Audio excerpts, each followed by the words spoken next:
Hello friends, this is Neha. Welcome to I exam B. आज हम time and work के कुछ क्वेश्चन डिस्कस करेंगे जो क्वेश्चंस आपके इफिशिएंसी बेस्ड है। सबसे पहले अगर हम बात करते हैं टाइम एंड वर्क में, आपका फर्स्ट क्वेश्चन है Nitin is 37.5% less efficient than Karan. यहाँ पर इफिशिएंसी डिफाइन की है, ठीक है, नितिन की करण के बिहाफ पे, ठीक है, और वो क्या है 37.5% क्या है, लेस है। तो इसमें अगर हम देखें तो हमारे पास करंट की एफिशिएंसी पे सबसे पहले हम देखते हैं 37.5% की फ्रिक्शन क्या होती है आपके पास। तो ये होती है 3/8।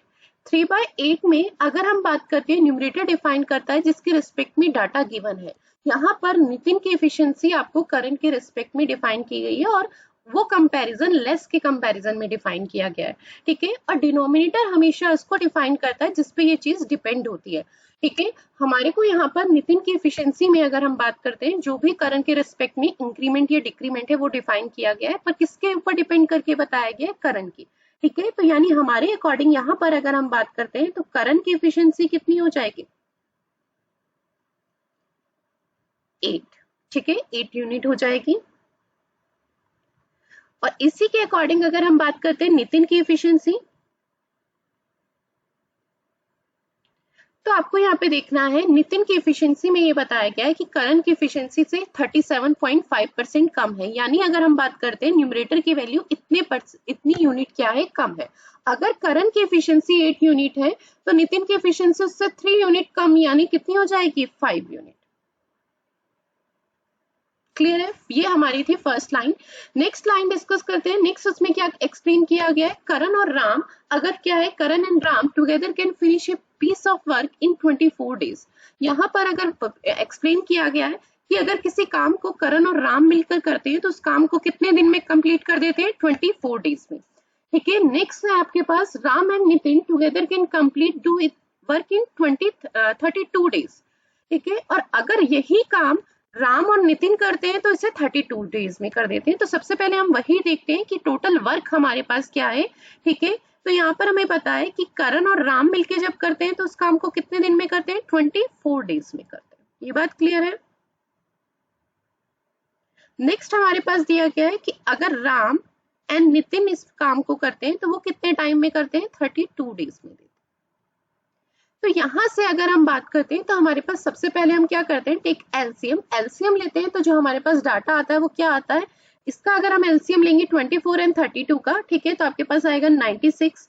ये हमारे पास आ जाता है टोटल वर्क, ठीक है। यानी इनको राम और करण और नितिन जो तीनों मिलके काम कर रहे हैं वो कितना है, टोटल वर्क 96 यूनिट है, ठीक है। ये बात क्लियर हो गई।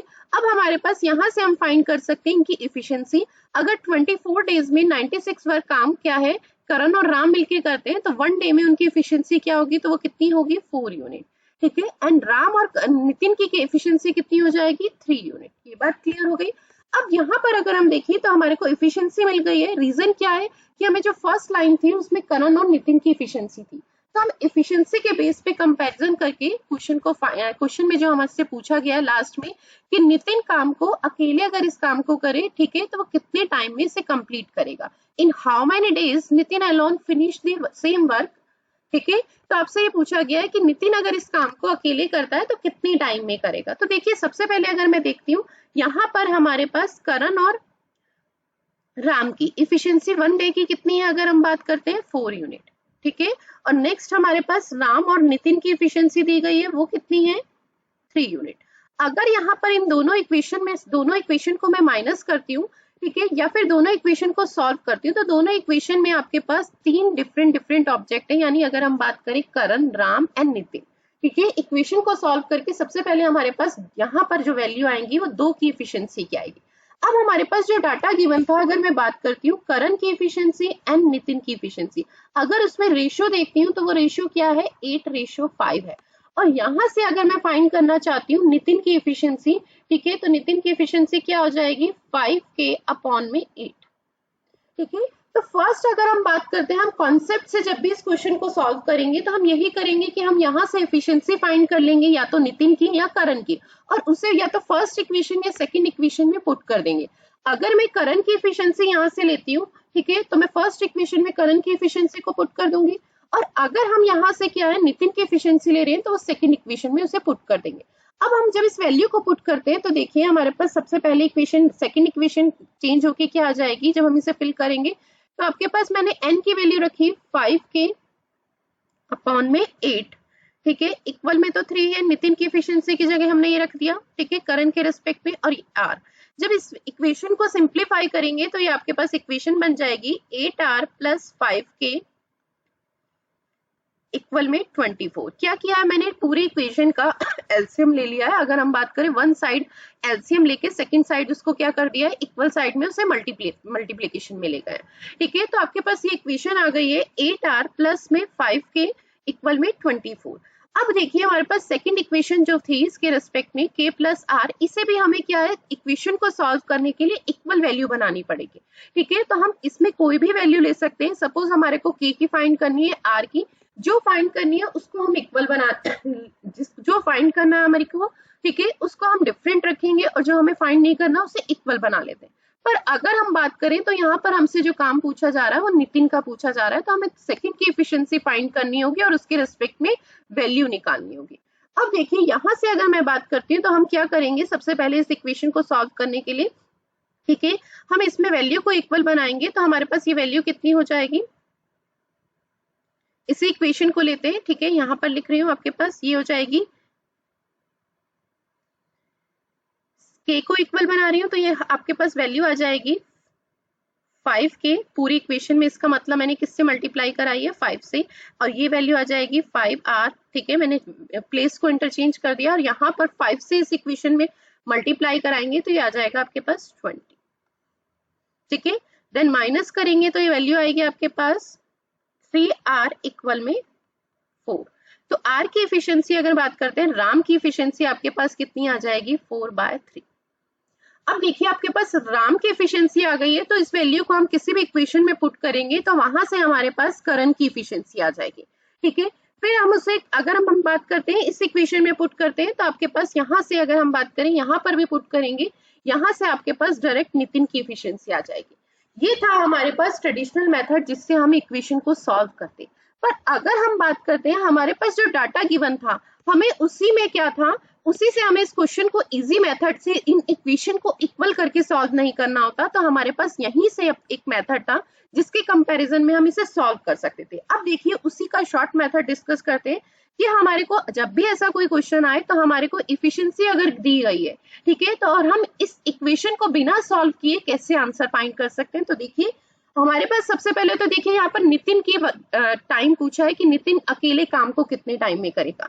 तो देखिए मैंने यहाँ से सबसे पहले किसकी निकाली है, राम की। राम से मैं फिर इस इक्वेशन में पुट करूंगी, देन नितिन की एफिशिएंसी आएगी और उसके बाद मैं उसे अप्लाई करके राम के लिए जो क्या है उसका टाइम है, अकेले अगर वो इस काम को कितने टाइम में करता है वो फाइंड करना है, तो वो एक थर्ड स्टेप होगा। पर अगर हमें इसे बिना कैलकुलेशन के फर्स्ट स्टेप में ही सॉल्व करना है तो आप सबसे पहले वो शॉर्ट मेथड डिस्कस करते हैं कि ऐसे क्वेश्चंस को बिना इक्वेशन सॉल्व किए हम किस तरीके से कर सकते हैं। तो देखिए सबसे पहले देखते हैं,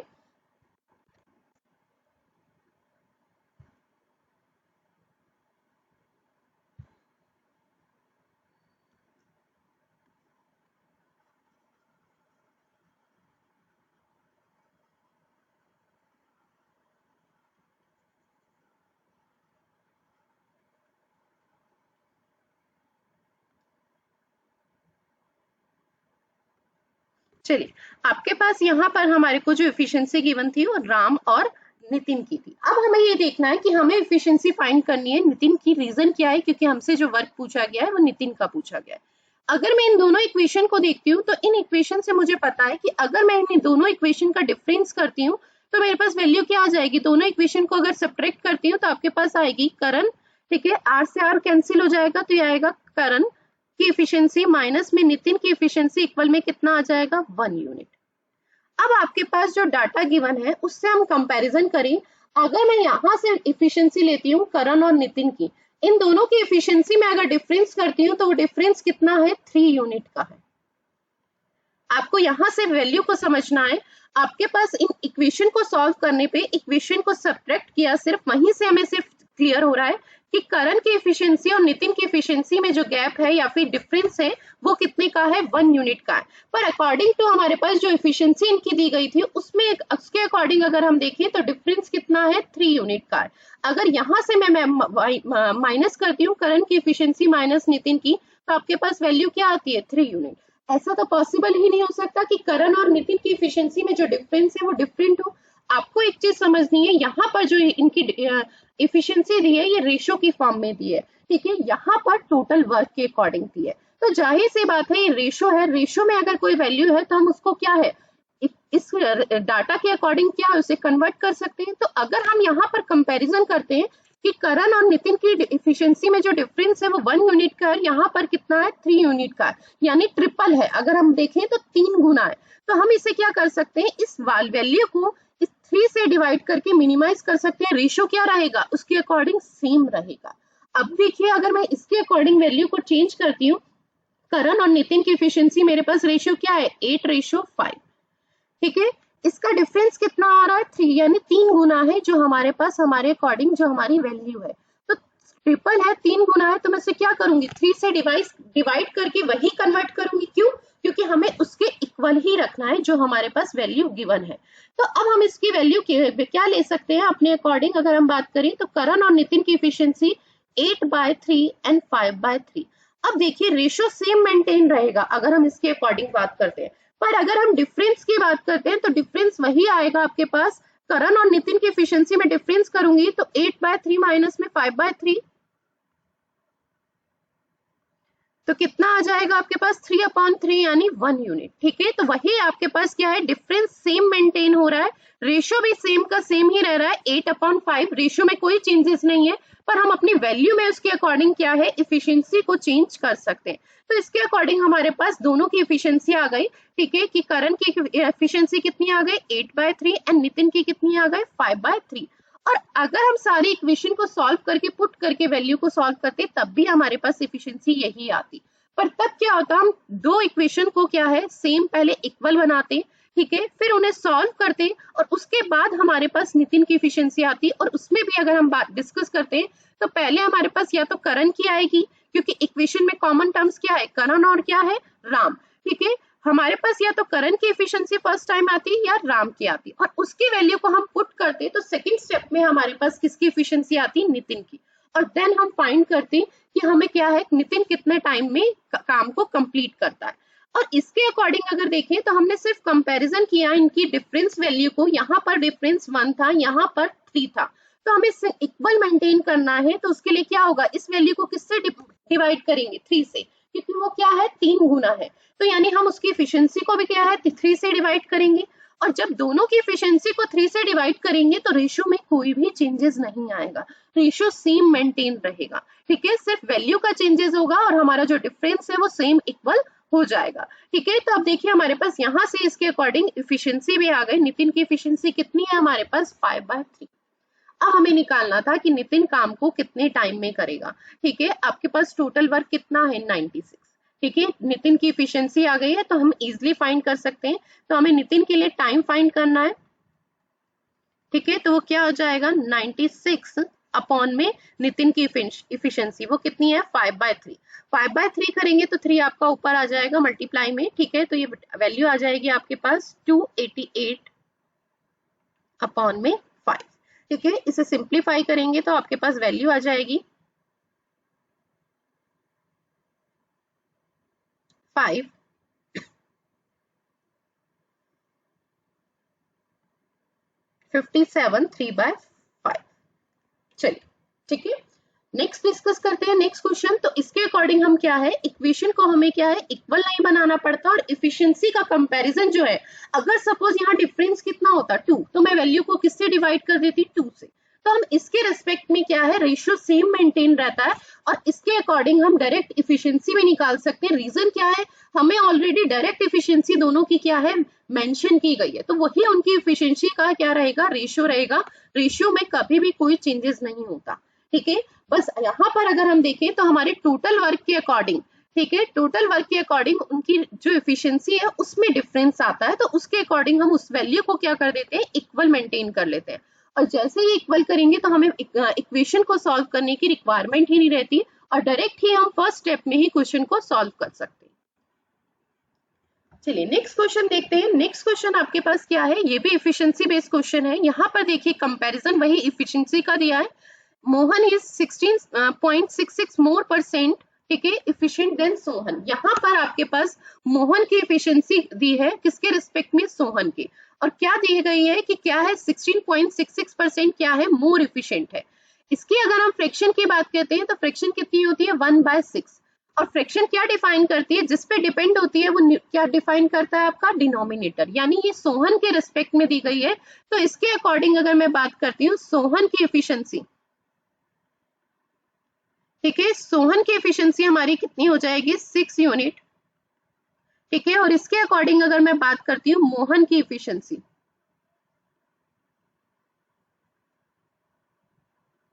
ठीक है, तो मोहन की एफिशिएंसी अगर हम बात करें तो यहाँ पर ये कंपैरिजन न्यूमरेटर की वैल्यू डिफाइन की गई है कि सोहन के रिस्पेक्ट में मोहन की एफिशिएंसी क्या है, इतने परसेंट ज्यादा है। तो जाहिर सी बात है 6 यूनिट है, 6 यूनिट से 1 यूनिट क्या है, मोर है, तो मोहन की एफिशिएंसी कितनी हो जाएगी, 7 यूनिट हो जाएगी। अब नेक्स्ट लाइन आपको दी गई है कि Mohan started the work and work for x days. Mohan क्या है, काम को स्टार्ट करता है और कितने दिन काम करता है, x days. Then the Mohan is replaced by Sohan and Sohan completed the remaining work in x plus 5 days. उसके बाद क्या है, अगर हम देखें तो मोहन क्या है, काम को छोड़कर एक तरीके से चला जाता है। मोहन की जगह क्या है, सोहन को रिप्लेस कर दिया जाता है, ठीक है। और सोहन क्या है, जो रिमेनिंग काम है वो x plus 5 डेज में कंप्लीट करता है, ठीक है। तो अब आपके पास सबसे पहले अगर मैं देखूं, यहाँ से हम टोटल वर्क भी फाइंड कर सकते हैं। और नेक्स्ट लाइन अगर हम देखते हैं, the ratio of work done by Mohan and Sohan is 3:4। अब इनके द्वारा जो काम किया गया है, ठीक है, इनके द्वारा जो वर्क डन है उसका रेशियो दिया गया है 3:4। अब आपको पता है मोहन की एफिशिएंसी पता है एंड सोहन की एफिशिएंसी पता है, उनके टाइम ड्यूरेशन भी आपको पता है, भले वो कंप्लीट हमें न्यूमेरिकल फॉर्म में डाटा नहीं है, पर x plus 5 डेज पता है, ठीक है। जितना काम वो x डेज में मोहन कर रहा है और जितना काम सोहन x plus 5 डेज में कर रहा है, और उनकी एफिशिएंसी के अकॉर्डिंग वही तो उनके क्या होगा, वर्क डन। अगर हम बात करते हैं काम में रेशियो होगा। तो अब देखिए सबसे पहले अगर मैं बात करती हूँ, मोहन क्या है, मोहन काम करता है 7 यूनिट पर डे, ठीक है, 7 उसकी क्या है, एफिशिएंसी है। तो एक तरीके से हम ये अज्यूम करते हैं कि 7 यूनिट पर डे क्या है, या फिर 7 चेयर क्या है, मोहन रेगुलर बनाता है, ठीक है। तो वो x डेज काम करता है, तो वो कितना काम करेगा, तो ये टोटल वर्क मोहन का 7 डेज का आ गया। ये बात क्लियर है। नेक्स्ट अगर हम बात करते हैं सोहन की, तो सोहन क्या है, सोहन की एफिशिएंसी है 6 यूनिट, और वो कितने दिन काम करता है, x plus 5 डेज काम करता है। तो ये सोहन के लिए क्या आ जाएगा, टोटल वर्क। और ये टोटल वर्क है, उस टोटल वर्क में ही जो उनके द्वारा काम किया गया है उसका रेशियो आपको दिया है 3:4, ठीक है। डायरेक्टली हम इसे सॉल्व करेंगे, हमारी वैल्यू आ जाएगी, इसे कैलकुलेट करेंगे, आपके पास वैल्यू आएगी 28x, ठीक है। इक्वल में आपके पास वैल्यू आ जाएगी 18x प्लस में 90, ठीक है। तो x की वैल्यू कितनी आ जाएगी, 10x इक्वल में 90, x की वैल्यू आ जाएगी 9। यानी अगर हमने बात करी तो x क्या था, मोहन जितने दिन काम करता था, और अगर हम सोहन की बात करें तो x plus 5। अब हमसे क्वेश्चन पूछा गया है कि मोहन और सोहन दोनों मिलकर इस काम को कितने टाइम में कंप्लीट करेंगे। अब देखिए यहाँ पर मोहन और सोहन इस काम को मिलकर कितने दिन में कंप्लीट करेंगे। तो सबसे पहले तो हमें टोटल वर्क चाहिए, तभी हम फाइंड कर पाएंगे। क्यों, क्योंकि हमें इनकी इफिशिएंसी तो पता है, पर हमें टोटल वर्क नहीं पता।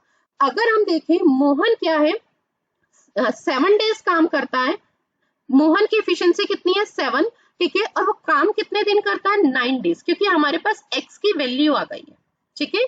मोहन की एफिशिएंसी कितनी है, 7 यूनिट पर डे की है, और 9 डेज वो काम करता है। तो इतना काम क्या है, मोहन क्या है 9 डेज में कंप्लीट करेगा। फिर अगर हम बात करते हैं, उसके बाद सोहन से उसको रिप्लेस कर दिया गया था, ठीक है, वो x plus 5, x plus 5 की अगर हम बात करें तो x की वैल्यू कितनी है 9, 9 plus 5, तो यानी सोहन कितने दिन काम कर रहा है, 14 डेज काम कर रहा है। और सोहन की इफिशिएंसी की अगर मैं बात करती हूँ तो सोहन की इफिशिएंसी कितनी है आपके पास, 6 यूनिट।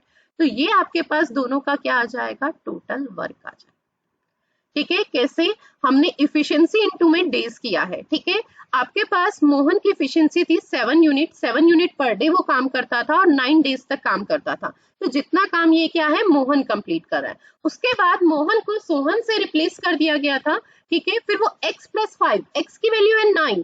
ठीक है, तो x+5 यानी कितने दिन हो गए, 14 डेज हो गए। 14 डेज तक कौन काम कर रहा है, सोहन। और उसकी पर डे की इफिशिएंसी अगर हम बात करें तो कितनी है, 6 यूनिट।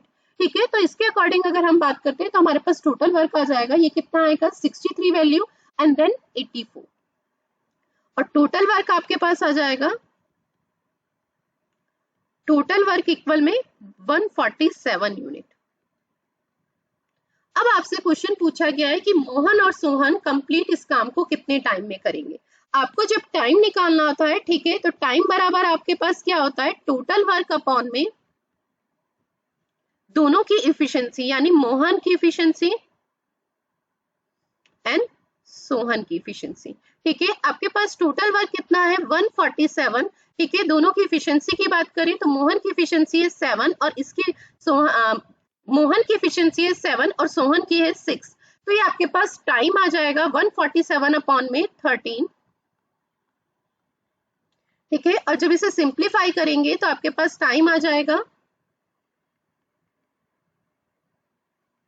11 4/13 डेज। ठीक है, तो सोहन और मोहन मिलके इस काम को कितने टाइम में करेंगे, 11 4/13 डेज में कंप्लीट करेंगे।